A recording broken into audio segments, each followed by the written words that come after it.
The godfather of AI, the backbone of our markets itself, Nvidia, reports earnings tomorrow. If Nvidia fails to impress investors, which I think is probably about 98% likely, then you could see a broader crash in our markets. Not just Nvidia, not just AI or semiconductor companies, but the broader markets. And here in this video, we're going to look at what your Wall Street analysts and fund managers are discussing in regards to Nvidia, go over Nvidia's earnings expectations and what the reality of the situation actually is, and maybe how to protect yourself in the event tomorrow is underwhelming with Nvidia earnings. The first thing that is important to understand is your real AI stocks, the stocks the markets have assigned AI value to, are stocks like your Magnificent 6. I guess it's not Mag 7 anymore, it's Magnificent 6 or Super 6.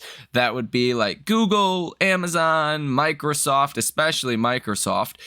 These names that control the market weighting in the triple Qs and in the S&P 500. By some accounts, Microsoft could have $1 trillion of AI value baked into it. Now you might be wondering, why are stocks doing so well, the triple Qs or the S&P, when maybe the average stock has not done well? It's because of AI. It's because of Nvidia and Microsoft and these other big dogs. If Nvidia has maybe some not so great numbers to report, that's bad news for the broad markets, and I would expect to see quite a ferocious crash. Now let's be honest with ourselves. Nvidia is probably going to beat the numbers across the board and give us some pretty good guidance, would be my expectation. In the event Nvidia does not give us good guidance, then you could be looking at a 20 to 30% pullback in Nvidia coming tomorrow in after hours. For the fourth quarter, analysts expect Nvidia to report adjusted earnings per share of $4.60 on revenue of $20.4 billion, up from the adjusted EPS of 88 cents on $6.1 billion a year ago. Okay, let's be honest. The actual expectation for Nvidia is higher than $20.4 billion. UBS came out with $23 billion. Other firms have come out higher than that. Some are lower than that. But the real estimate is higher than $20.4 billion. And unfortunately, whether or not Nvidia actually beats this number is not what is going to drive the stock higher or lower. What actually drives Nvidia higher or lower by, let's say, 5% lower or 20, 30% lower is going to be your full year guidance. Now, the problem here is we don't have any definitive expectations, but Nvidia has went from this. I mean, look at that, just slow and steady growth from Q1 2021 until Q1 2023. What happened? Growth started to fall and actually fell about 25% on your top line revenue. And then what happened? Nvidia shocked the world, came out with very strong guidance 4 quarters ago now. And then revenue has jumped to $13.5 billion, then to $18.1 billion. And now we're expecting somewhere along the lines of $20.5 to $23 billion. The problem is, does that continue? Now, from what I can gather is expectations over the next 4 quarters. If we're going to report, let's say 20 billion this quarter, times that by 4, that's the easiest way to kind of simplify what a full year guidance outlook could be for Nvidia, or what the markets are expecting for Nvidia, if not more than that. Because let's be honest, if Nvidia reports 20 or 23 billion in revenue this quarter, and then they say, hey, yeah, well, we're not going to be at 80 billion for full year guidance, we're going to be at like 60 billion, that would imply some sequential quarter over quarter negative growth numbers. That's where you get into a 20 to 30% potential sell-off. And that's a bit of a problem, because do you think Nvidia is going to guide for 80 plus billion for full year revenue? It's possible, but at this point that would be implying pricing stays high. There's no pressure on GPU pricing, and demand continues to be insane. UBS came out a couple of days ago and said the lead times have went from about 12 months. In other words, it was taking companies 12 months to get GPUs. That was back in November and December. To now, just in February, it's only about 3 months to get your hands on these high-end GPUs, which are normally about $35,000. Well, in fact, that's pretty abnormal. These GPUs actually are MSRP'd for about $8,000. So if the lead times have fallen from 12 months to 3 months, either one of two things happened. Either you're seeing less demand, and that could put pressure on pricing, or you're seeing the same demand, but more supply has come online. Let me know what you think down below in the comment section. Is there more supply? Is that why lead times are falling so much? Or is there potentially demand problems? Let's be honest. With a chart of this, like this, I mean, you've probably pulled forward a lot of your AI compute demand. You've pulled that forward, kind of like the Rona, right? Where you've seen a pull forward in demand for physical goods like iPhones, iPads, computers. Everyone went out and bought that stuff, and then there was kind of a lull period. Well, Nvidia stock is not priced for a lull period or for pricing to fall on your higher end GPUs. You have actually seen over the past couple of days and last week or two that GPU prices are falling in Europe, in the US for Nvidia and AMD GPUs and CPUs. But these are on your lower end products like a computer product like $1,000 to $2,000. Those prices are coming down and they have been for the last couple of weeks. Question is that happening for Nvidia's higher end GPU products? I don't know, but I think the simple problem is here. Nvidia is going to be priced for, let's say, just for random numbers here, $20.5 billion coming tomorrow. That's the estimate. Next quarter, maybe 25 to 26 billion. Quarter after that, 30 plus billion. Quarter after that, maybe 35 billion. Is the growth going to be in a straight line like that? Or could we see some moderation? The stock is not priced for moderation of growth. That's the problem here. And that's where you could get a 20 to 30% pullback. This article says to say that expectations for Nvidia are high would be a wild understatement. A number of Wall Street analysts have changed their price targets on the company's shares, with UBS analyst Timothy Akuri increasing the bank's price target from 580 to 850. Stifel's Ruben Roy setting a new price target of $865 from $665, and Wedbush Matt Bryson also increased the firm's price target on Nvidia to $800 from $600. Nvidia's growth, however, is facing challenges from all sides. The company's chief rival, AMD, is investing heavily in its own AI chips, including its new MI300X. According to AMD, the chip surpasses Nvidia's H100 in certain workloads, but Nvidia has refuted those claims, saying AMD's testing was incomplete.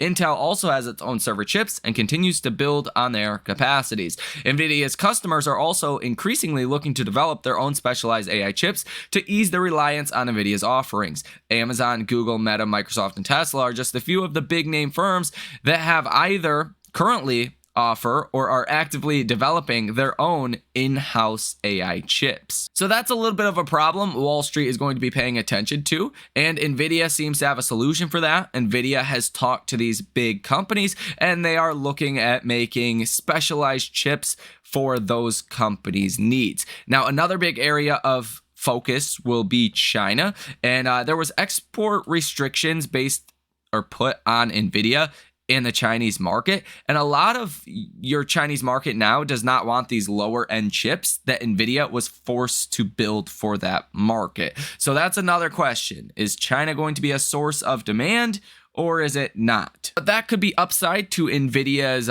modeling, because Nvidia is really not doing any business in China right now. Now, what should be a little on the troubling side as well, Palo Alto Networks reported earnings today in after hours. They are down 20%. Now, Palo Alto Networks, they beat across the board earnings per share and revenue, but they actually guided lower. So the company is now guiding to full year total billings between 10.1 and 10.2 billion, compared to its previous guidance of 10.7 to 10.8 billion. Palo Alto Networks also expects full year revenue to range between 7.95 to 8 billion, compared to its prior guidance of 8.15 to 8.2 billion. So this was like a 5% guide down, and the stock fell 20%. Now, if I sit here and tell you the expectations for Nvidia are 80 to 95 billion dollars for the next 4-quarter earnings, and let's say Nvidia comes in at 70 billion or 65 or even 80 billion for that matter, yeah, you're set up in a very bad way heading into Nvidia's earnings, especially on that full year guidance. I want to be clear. I think the numbers are going to be just fine for this latest quarter. Even next quarter could be okay. But towards the end of the year, I think you're going to get a little bit of weakness in the guidance.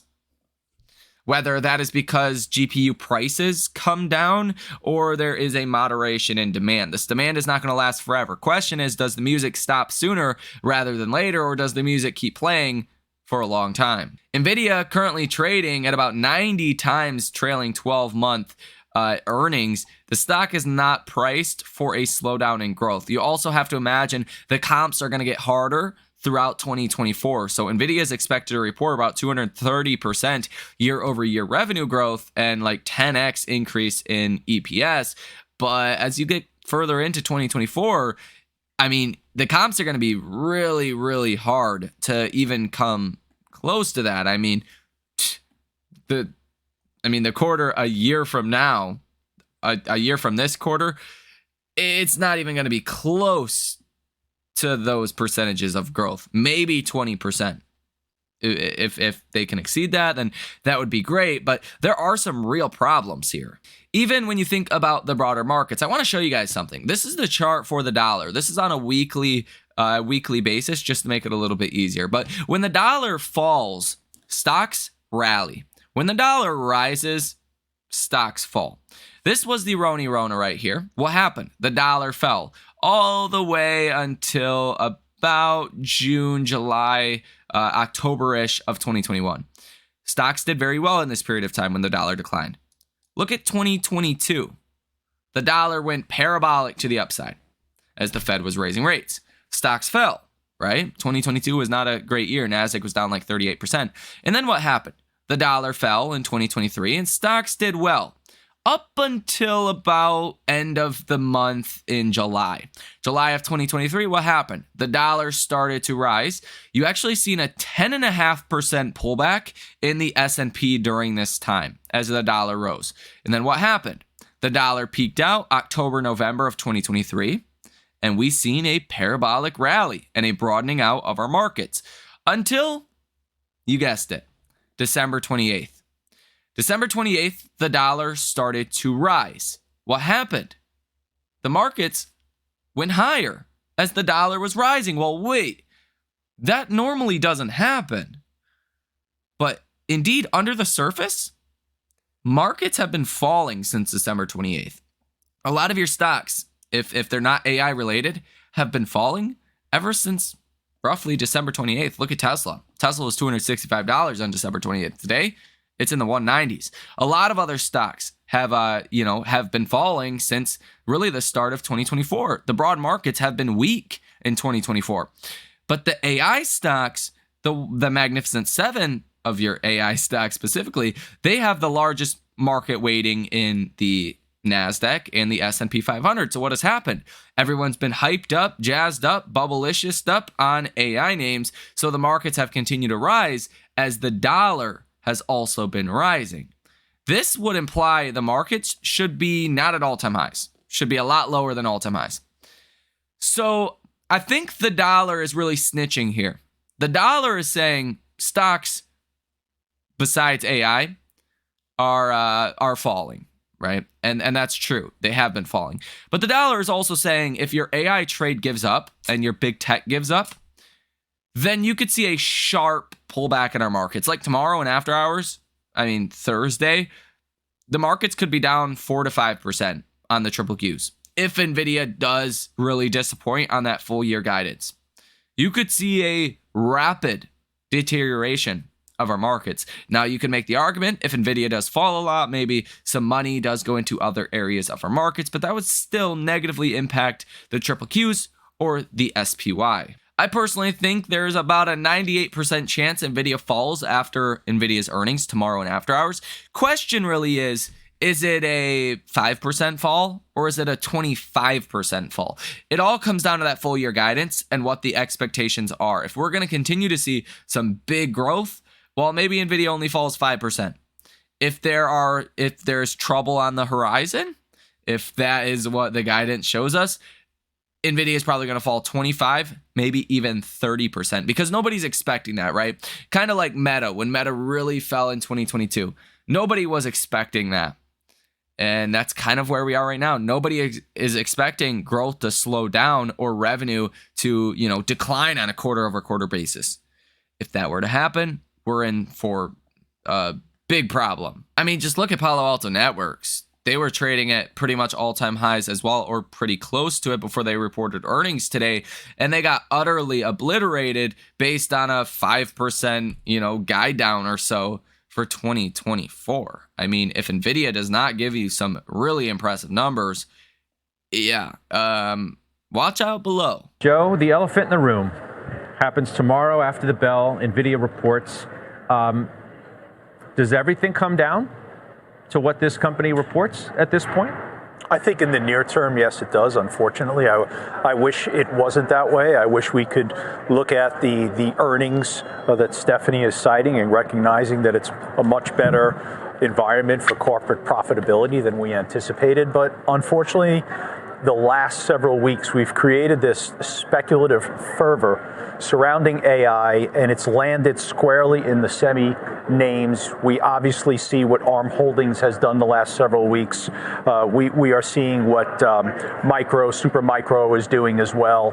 And it's extended into Nvidia to a certain degree. Down 6%, right? It's people getting a little bit skittish. It's unavoidable. Ahead of the number. You look at it's sort of like, what else can they? I think Kramer, this morning during the 9 o'clock hour, which we did together, was like, what else? What else can Jensen Huang do? Well, we've created nearly impossible expectations for Nvidia, and at a certain point, the comps are going to get more difficult as you move through 2024, and that's the reason why I've said, look, if you're not in Nvidia, you have to have a wait-and-see approach. Even if the stock gets away from you and goes higher, I think it'll go higher in a parabolic sense, you'll get an opportunity at some point in the future when those comps begin to get more difficult. All right, so you're bleeding about $44, Sarat. Josh, I'll get to Josh in a minute. I'm sort of saving it up on purpose. But Sarat, you own this name too. I do. And what do you think is truly riding on this report tomorrow? So I think a couple of things. I mean, expectations to Joe's point are huge, right? It's 20 billion is what is the estimate. 22 is the whisper. It's probably closer to 23, if not north. But I think what's really riding on it is, what are they going to talk about the total addressable market? What other markets are they looking at, and what are they going to talk about double ordering? Because that is the key that all investors, including ourselves, are fearful of. Now, stock's been parabolic. We've taken profits along the way. It's a 2% holding for us. S&P's 4%, but I'd be careful here. And to Joe's point, if it pulls back, it could be a chance for new money to get in.